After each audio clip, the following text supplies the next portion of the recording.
Halo guys, kembali lagi bersama saya di channel YouTube David Storisman. Pada kesempatan kali ini saya akan memaparkan materi yaitu struktur atau cara penyusunan bab 3 metodologi penelitian melalui pendekatan kuantitatif.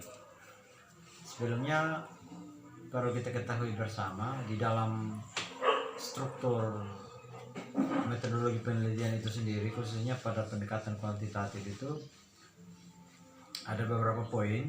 Yang pertama ada landasan filosofis dan jenis penelitian. Kemudian yang kedua ada metode penelitian. Yang ketiga ada sumber data, variabel penelitian. Kemudian yang keempat ada populasi, sampling dan sampel penelitian. Terus yang kelima teknik dan instrumen pengumpulan data. Terus yang keenam ada validitas instrumen. Dan yang ketujuh teknik analisis data. Ya, jadi baik, saya akan memaparkan dari poin-poin tadi. Yang pertama itu ada landasan filosofis dan jenis penelitian. Jadi dalam landasan filosofis ini sendiri, di situ kita akan menjabarkan bagaimana paradigma yang akan digunakan dalam penelitian tersebut.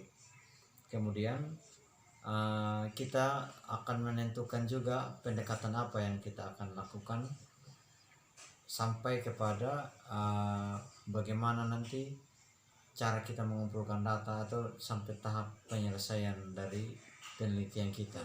Nanti kita jabarkan di dalam landasan filosofis tersebut. Kemudian kita akan beralih pada poin berikutnya, yaitu sumber data. Jadi sumber data ini kita akan menjabarkan dari mana data tersebut diperoleh.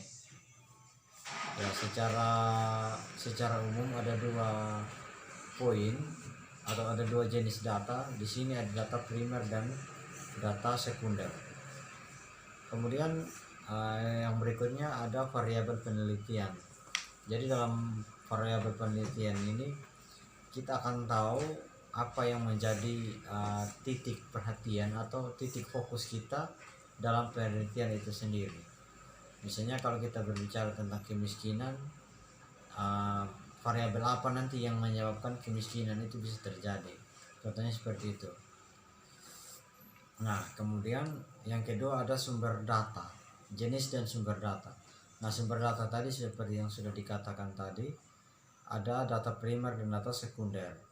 Nah, data primer itu adalah data yang diperoleh langsung dari narasumber atau informan yang kita ketika kita turun langsung di lapangan. Jadi informasi yang kita dapat dari narasumber atau informan itu yang akan kita rangkum dalam data primer. Kemudian dalam data sekunder itu adalah informasi atau data-data yang kita tidak dapatkan secara langsung, terutama kita tidak dapatkan dari narasumber tetapi dari sumber-sumber lain, contohnya seperti Badan Pusat Statistik BPS. Jadi data-datanya kita bisa mendapatkan dari instansi tersebut tanpa kita harus turun langsung ke lapangan. Nah, kemudian kita berlanjut lagi ada populasi. Nah, populasi itu sendiri itu merupakan keseluruhan unsur objek sebagai sumber data dengan karakteristik tertentu dalam unsur penelitian.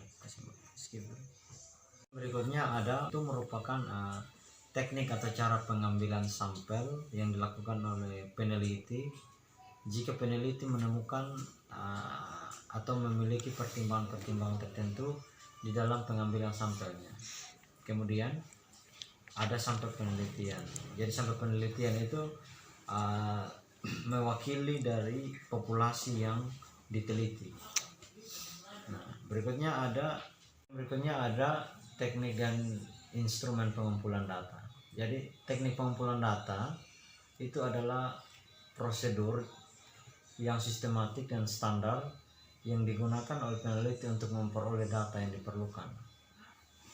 Kemudian instrumen pengumpulan data itu lebih kepada alat bantu atau fasilitas yang digunakan oleh peneliti untuk memperoleh data tersebut dan juga untuk mempermudahkan atau memudahkan si peneliti tersebut untuk melakukan penelitian.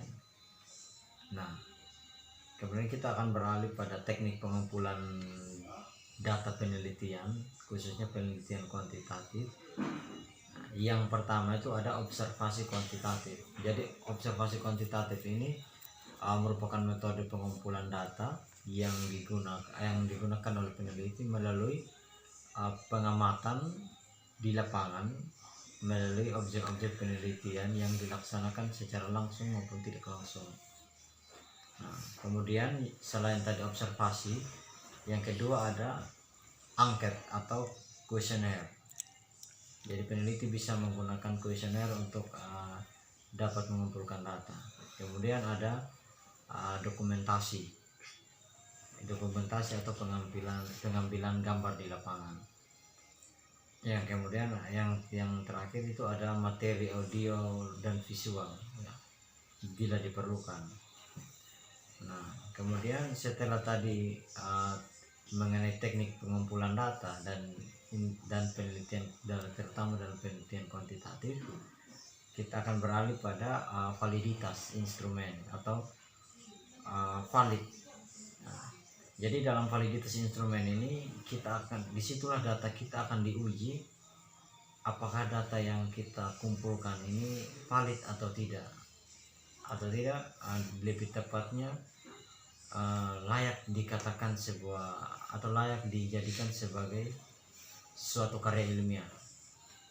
Ya, jadi data yang kita dapat, setelah kita kumpulkan tadi di lapangan, kita olah lagi melalui metode-metode yang digunakan atau alat-alat analisis yang kita gunakan untuk menguji kebenaran atau valid dari data tersebut. Kemudian yang terakhir itu ada teknik analisis data. Nah, terakhir ada teknik analisis data. Pada bagian terakhir ini si peneliti menganalisis data yang sudah terkumpul tadi, kemudian dibuatkan tindak lanjut bagaimana perencanaan untuk terutama dalam menggunakan analisis statistika. Nah, jadi perbedaan antara validitas data dan teknik analisis data tadi, kalau validitas data sebatas untuk mencari tahu tadi, sedangkan teknik instrumen atau teknik analisis data itu dia menganalisis sekaligus membuat perencanaan bagaimana tindakan selanjutnya. Saya kira itu saja beberapa hal yang dapat saya sampaikan mengenai struktur atau penyusunan dari bab 3, terutama dalam metodologi penelitian dengan pendekatan kuantitatif. Semoga apa yang dapat saya sampaikan boleh bermanfaat untuk kita semua, terutama bagi rekan-rekan yang menonton video ini.